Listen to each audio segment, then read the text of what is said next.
Hi, ako po ay si Benji.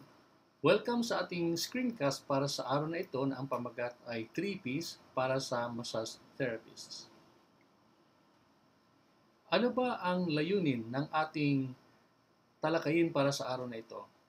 Una sa lahat, ang naisin po natin na ang ating mag-aaral ay magkaroon ng kaunawaan patungkol sa tinatawag nating power thinking, power dressing, and power talking.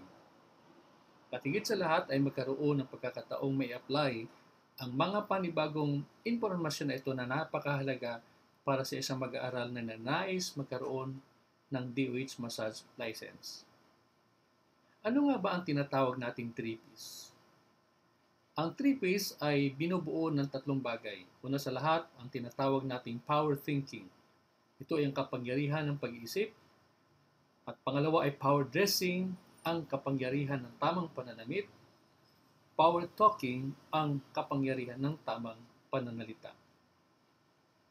Ano nga ba ang tinatawag natin power thinking? Sa lahat ay nais natin pong linawin na sa kasalukuyan ay may mga pagtatalo na ang isipan ng tao at ng kanyang puso ay mayroong kanya-kanyang pag-iisip o pangunawa. Pero sa ating pong talakayin sa araw na ito ay nais po nating banggitin na ang lahat ng bagay ay nagsisimula sa ating kaisipan. At ang ating kaisipan ay may binubuo ng dalawang bagay, ang tinatawag na conscious at subconscious mind. Ika nga, kung anong nasa isip mo, yun ang maging ikaw. Pangalawa, power dressing.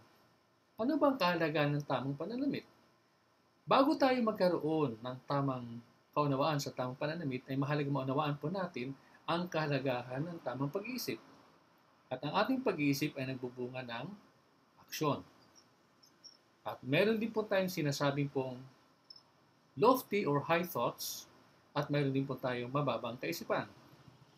Nais po nating sabihin na ang isang mag-aaral o ang isang therapist upang magkaroon ng mas magandang kinabukasan ay nararapat lamang na magkaroon siya ng kaunawaan ng tamang pananamit at ang tamang pananamit ay nakaka-attract ng kapangyarihan, nakaka-attract ng kayamanan at nakaka-attract ng tagumpay. Ano naman po ang tinatawag nating power talking? Ito ay ang kapangyarihan ng pananalita. Naunawaan po natin na ang bawat salita ay nakakatulong o maaari po nakakasira.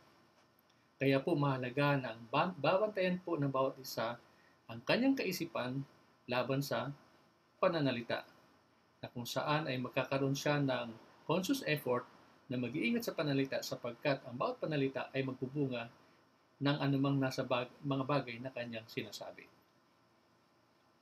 Ngayon naman po mga kaibigan, nais natin pag-usapan ano ba ang iyong layunin.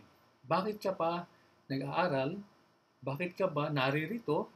At bakit na ano ba ang nais mong ma-achieve?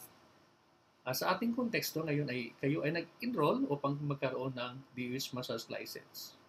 Kaya mahalaga na dapat natin sa puso ang kahalagahan ng tamang pag-iisip. Ito nga po makikita po natin ang tinatawag nating AWSA mantra. Una sa lahat, ito ay isip, bigkas, akuin.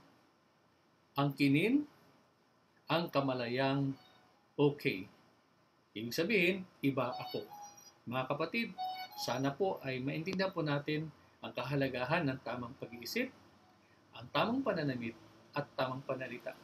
Tulong-tulong tayo upang makamtan po natin ang layunin na magkaroon po ang bawat isa na nag-aaral na magkaroon ng DOH Massage License na pagtagumpayan po nila ang lahat ng kanilang daraanan sa mga darating na araw.